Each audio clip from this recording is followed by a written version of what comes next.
Queridos amigos, en esta serie de videos que estamos haciendo sobre la interpretación de la Biblia hoy, queremos fijarnos en un aspecto que, pues da muchas veces pábulo a interpretaciones que no son correctas, ¿no? Y en realidad es un asunto más sencillo de lo que parece. Es el asunto de la numerología en la Biblia. Es decir, la interpretación de ciertos números que aparecen en la Sagrada Escritura. Para eso yo voy a utilizar dos textos del Nuevo Testamento, uno del Evangelio de San Juan, otro del Apocalipsis, ya verán que son muy conocidos, y luego voy a fijarme en la exégesis que hace la epístola de Bernabé a un texto del Antiguo Testamento, del libro de los Números. El primer texto en el que quiero fijarme es en el de San Juan, pero primero voy a explicar un poquito qué es esto de la numerología. Se le suele llamar gematría a esa técnica que utilizan los libros sagrados, como la literatura semítica de aquel tiempo, para transmitir mensajes mediante los números de las palabras. ¿Qué quiere decir esto de los números de las palabras? Lo que ocurre es que en griego, como en hebreo antiguo, como también en latín, todos conocen los números romanos, las letras del alfabeto son también números o se utilizan para constituir los números. Nosotros utilizamos los números que llamamos arábigos, que vienen de la India. De la India viene también el número 0, pero los antiguos no conocían nada de esto y utilizaban letras. ¿Qué quiere decir esto? Que hay un juego exegético dentro de la exégesis alegórica que toma una palabra, cuenta el valor de sus letras y la convierte en un número. Es una especie de juego, pero que puede dar mucho cauce a la interpretación, sobre todo teológica, ¿no? Yo lo voy a procurar mostrar con estos tres ejemplos que les decía. ¿Por qué gematría? Pues muy probablemente esta palabra viene del hecho de que la tercera letra del alfabeto griego, la gamma, significa 3. Gamma, tría, gematría, ¿no? El primer texto que vamos a utilizar es conocido, es en el capítulo 21 de San Juan, el último de su Evangelio, y todos sabemos lo que ha pasado. Jesús ha muerto, pero ya ha resucitado, según el mensaje teológico que nos quieren dar los evangelios. Jesús, en el Evangelio de San Juan, se ha aparecido a los 12, mejor a los 11. Tomás ha tenido ese episodio de duda, que es un modelo de las dudas que todos tenemos, y después viene el episodio que se suele llamar de la pesca milagrosa, la aparición de Jesús junto al lago. Todos conocemos la historia, la escuchamos siempre en Pascua. Los discípulos, aburridos de no saber qué hacer, aburridos de no saber qué decisiones hay que tomar frente a la muerte y sobre todo a la resurrección de Jesús, pues se ponen a hacer lo que saben, pescar, y se ponen a pescar. Muy bien. Hay alguien que les dice: muchachos, ¿tenéis algo de comer? Ellos: no. Echad la red, les dice, a la derecha y encontraréis. La echaron, dice el Evangelio, y no podían arrastrarla por la abundancia de peces. El discípulo predilecto de Jesús le dice a Pedro: es el Señor. Pedro se tira al agua, acogen al Señor. Cuando saltaron a tierra ya había unas brasas preparadas y encima pescado y pan que les había preparado Jesús, y sacan la red con los peces. Y ahora viene este pasaje que yo quiero comentar. Dice el versículo 11 del capítulo 21 de San Juan: salió Pedro arrastrando a tierra la red repleta de peces grandes, 153. Y aunque eran tantos, no se rasgó la red. La esencia de estos videos que estoy haciendo es el concepto siguiente. Nosotros leemos este versículo y podemos seguir adelante en una lectura rápida. Podemos seguir viendo fotogramas, como hacemos en una película de las vulgares, de las que te entretienen pero no dicen nada. Podemos seguir adelante. Pero ante un texto, ante todo literario, como es la Biblia, que además tiene la pretensión de transmitir contenidos teológicos, nos tenemos que detener. Muy bien, sacan la red y son 153 peces grandes. Pero ¿qué más da? ¿Y por qué no son 157? ¿O 100? Otra cosa, es que se pusieron a contarlos. Será para presumir luego en el bar con los amigos. Y pescamos 153 peces, ¿eh? ¡Hala, qué exagerado! Sí, 100... No, hombre, no. Hay un significado literario dentro de ese número. Y tiene que ver, como les decía antes, con esta cuestión de la gematría, de la numerología. Si uno mira en hebreo, incluso en arameo también, que es, pero vamos a referirnos al hebreo, que es la lengua litúrgica que subyace a estos textos y en la que se hace este juego numerológico. ¿Cómo se dice peces grandes? Porque Jesús es generoso, no les ha regalado sardinas, les regala peces grandes, ¿no? ¿Cómo se dice peces grandes? Se dice Dagim Gedolim. Si uno cuenta las letras de esas dos palabras, Dagim Gedolim, con el sistema que les dije antes, el Aleph es 1, la Bet es 2, la Gamma es 3, etcétera, etcétera, cuenta las letras y le salen 153. Lo importante teológicamente de este versículo no es que sean 153 peces grandes. Eso es más bien un pequeño juego que nos remite al trasfondo semítico. Lo importante es que la red no se rompe.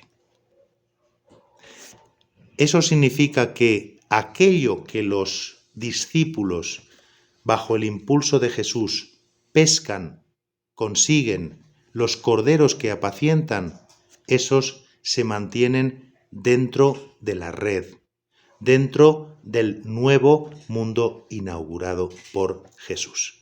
Pues aquí tienen el primer ejemplo de esta gematría. 153 peces grandes. Dagim Gedolim. Nada más y nada menos. Ahora vamos a pasar a otro pasaje que es famosísimo, porque no hay tonto que no haya dicho su tontería sobre él. Es un pasaje sobre el que también los sabios han dicho cosas sabias, pero ya saben que a los sabios no se les escucha mucho, y a los tontos sí, sobre todo desde que tienen vía libre, como yo, en las redes sociales, ¿no? Es el pasaje del capítulo 13, versículo 18 del Apocalipsis. El número de la bestia. 666, 666. Bueno, todos, en fin, los que tenemos alguna edad, hemos escuchado hasta la canción de Iron Maiden, ¿no? ¿Se acuerdan, verdad? 666, the number of the beast, etcétera, etcétera, ¿no? Bueno, todo el mundo ha dicho grandes cosas de esto. Les voy a leer estos versículos. En concreto, el 17 que viene antes y el 18, del capítulo 13, como digo, del Apocalipsis. Son dos fieras las que aparecen con cuernos, etcétera, etcétera, ¿no? Y sabemos que esas fieras tienen que ver con el mundo y con Roma. Eso lo sabemos, lo dice expresamente el libro del Apocalipsis, ¿no? Les leo. Todo el que no lleve la marca con el nombre de la fiera o con los numerales de su nombre, aquí del talento, el perspicaz que calcule el número de la fiera. Es número de una persona y equivale a 666. Aquí tenemos la imagen de la marca, es algo muy común en la Biblia, aparece ya desde los primeros capítulos del Génesis. Caín es marcado porque, igual que muchas veces en el mundo antiguo al esclavo se le marcaba, pues por ejemplo con el sello de su posesor, también los que pertenecen a un Dios, los que pertenecen a una tradición, son metafóricamente marcados, ¿no? Muchos serán marcados, como ven, con el nombre de la bestia, de la fiera. Pero es que el Apocalipsis ya nos dice qué es ese número 666. Aquí del talento, dice, nos hace un desafío. El que sea perspicaz, el que tenga un poco de pesquis, que calcule el número de la fiera. Es número de una persona y es 666. Bueno, nos lo está diciendo con toda claridad. Ese número hay que calcular qué significa y es el número de una persona. Como 666 se puede subdividir en muchas letras griegas o hebreas, en el caso del Evangelio de San Juan veíamos que había que remitirse a las letras del alefato hebreo, aquí parece que podemos remitirnos a las letras del alfabeto griego. Se han hecho muchas interpretaciones, pero la más común es la que viene a decir que esos 666 corresponden al nombre de, lo voy a decir en español, de Nerón César. Es decir, que esa bestia que marca a sus súbditos, que domina, es el emperador de Roma. Con la particularidad de que cuando se escribe el Apocalipsis, probablemente es en la época de Domiciano. Domiciano pues era uno de estos emperadores golfos que, bueno, pues en fin. Y había una especie de creencia apocalíptica en aquella época como de que Nerón, el gran loco pero amado de la gente, volvería. Y la gente se pensaba, ¿y no será Domiciano, que también está loco, el nuevo Nerón? El mensaje del Apocalipsis es, no os dejéis engañar. Roma no perdurará. Roma no es más que un régimen y acabará. Lo que durará, ese es el mensaje de todo el Apocalipsis, es el reino inaugurado por Jesucristo. Las bestias no valdrán nada contra él. Esto es literatura, en primer lugar, también es, ya lo ven, teología, es animar a la gente. Es, ¿cómo lo podríamos decir? Es algo así como una utopía. Ha habido muchas en la historia, ¿no? El cristianismo es una utopía, una ética de máximos que nos dice a dónde podemos llegar. El comunismo es otra, la dictadura del proletariado, todos felices, todos leyendo a los, no sé cómo decir, a Federico García Lorca, todos buenos, todos iguales. Son utopías. Pero este número probablemente, como les digo, es Nerón el César, pero nos lo dice el mismo Apocalipsis. Es una persona y hay que adivinarlo. Evidentemente, pues no era fácil para un documento escrito poner negro sobre blanco, digamos, el nombre del emperador al que había que adorar, porque te estabas jugando la vida. Entonces, cuando ustedes oigan a cualquier bobo, más bobo que yo, quiero decir cosas estupendas sobre el número de la bestia, ríanse un poco, sean condescendientes y piensen que las cosas son mucho más sencillas. Ahora voy a pasar a un tercer pasaje que es del Antiguo Testamento, como les decía, pero tal como lo interpreta la carta de Bernabé.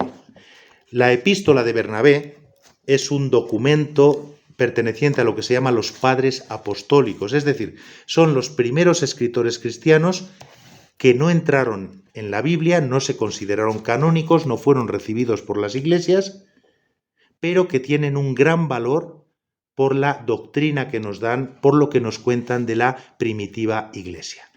Se llama de Bernabé porque se asoció esta carta a Bernabé, el amigo de San Pablo.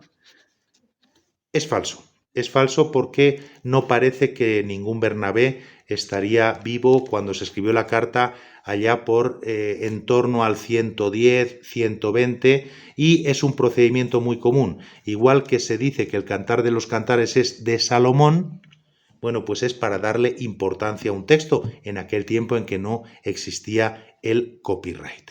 Bueno, pues la carta de Bernabé utiliza este procedimiento de la numerología, de la gematría, para hacer una exégesis alegórica muy en la línea de Filón de Alejandría, claramente.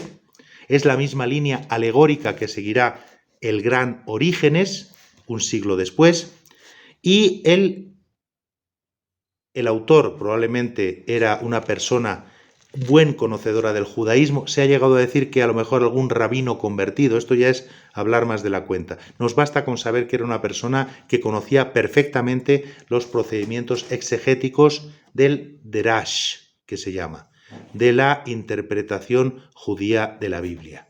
Con este Derash él hace un Midrash y lo hace en particular sobre algunos versículos del Génesis. Génesis capítulo 14, versículo 14 y Génesis capítulo 17. En los versículos, a ver que lo vea, 23 a 27. Estamos en el contexto de la alianza de Dios con Abraham. Y esa alianza se marca mediante la circuncisión. Hay un momento, lo dice el capítulo 17 en estos versículos que no me acordaba, del 23 al 27, hay un momento en el que Abraham toma a su hijo Ismael y a todos los de su casa, libres y esclavos, y los circuncida aquel mismo día. ¿No? Circuncida, dice el versículo 27, a todos los varones de casa, nacidos en casa o comprados a extranjeros, a todos los circuncida. Pero ocurre que en el versículo 14 del capítulo 14, en una de estas asociaciones entre textos que hace la Biblia, con el fin de conseguir lo que nuestra Iglesia Católica llama el sensus plenior, es decir, al explicarse unos textos de la Escritura con otros, se consigue un sentido más completo que llega a la tradición. Pues utilizando este procedimiento, el autor de la epístola a Bernabé se da cuenta de que ¿cuántos eran esos que fueron circuncidados? En el 17 se dice que se fueron circuncidados, pero en el 14:14, que es el pasaje en el que Abraham decide salir a rescatar a Lot, que ha sido capturado por los enemigos, se dice cuántos son. Dice así el versículo: cuando oyó Abraham que su hermano, es decir, Lot, su sobrino, había caído prisionero, reunió a los hombres, libres y esclavos, nacidos en su casa, 318, y salió en su persecución hasta Dan. Nuevamente, aquí no nos podemos quedar en decir, bueno, pues eran 318. Y en este punto, la epístola de Bernabé nos hace esta exégesis alegórica basada en los números que les voy a decir. Verán, yo les voy a leer ahora el texto, porque lo explicará mejor el autor antiguo que yo. Pero lo que hace este autor, vamos a decir, en la segunda generación cristiana, es asimilar la circuncisión al acontecimiento Cristo y a su cruz salvadora. ¿Cómo lo hace? Escuchen el texto. Hijos del amor, él habla con sus lectores. La palabra de Dios dice: y circuncidó Abraham a 18 y 300 hombres de su casa. Es el versículo 14 del Génesis que les he leído antes, ¿no? Así pues, ¿qué conocimiento le fue otorgado? Daos cuenta que primeramente habla de 18 y tras un intervalo de 300. Aquí se está refiriendo pues a este número y al hecho de la circuncisión, ¿verdad? 18 se escribe mediante la iota y la eta. Ahí tienes el nombre de Jesús. Y puesto que la cruz representada por la tau había de comportar la gracia, habla además de 300. Así pues, manifiesta a Jesús con las dos primeras letras y con la otra a la cruz. La iota vale 10. La eta vale 8. Y las dos IE son las iniciales del nombre de Jesús, Jesús. Jesús es IE 18. Y la letra tau, la última del alefato hebreo, que tiene forma de cruz, vale 300 en el alfabeto hebreo usado para hacer cuentas. 300 más 10 más 8, 300 más 18 son los 318 que fueron circuncidados por Abraham. ¿Estaba pensando el autor del Génesis en esto? Evidentemente no. Pero este autor, como les digo, de la segunda generación cristiana, toma las palabras de la Biblia, relaciona versículos para crear este sensus plenior y nos da esta interpretación. ¿Es cierta? No, no es ni cierta ni es incorrecta. Es literatura. Es pura interpretación que alguien hace sobre un clásico. Eso es. Para este autor, aquel episodio del Antiguo Testamento prefigura la salvación de Jesús mediante la cruz. Y lo explica bellamente utilizando estos esquemas literarios de aquel tiempo. Lo único que me queda por decir, después de haberles mostrado estos 3 ejemplos, es que todos ustedes saben que la gematría ha tenido un desarrollo enorme, tanto en la exégesis alegórica de los cristianos, antes les hablaba de Orígenes, por ejemplo, y muchos otros, como en el mundo judío, hasta llegar, por ejemplo, a la cábala, ¿no? Aquí también escucharán muchas tonterías de muchos tontos, más tontos que yo. No hagan caso. Ya saben que las pantallas soportan todo y cualquiera puede decir, pues, su tontería. Yo de lo que les he hablado es porque antes lo he estudiado, porque para eso hice una carrera completa de Biblia para poder hablar con ustedes y que entre todos podamos salir un poco adelante con las cosas, ¿no? Recuerden que todo clásico debe ser interpretado. La Biblia con mayor razón. Les mando un abrazo.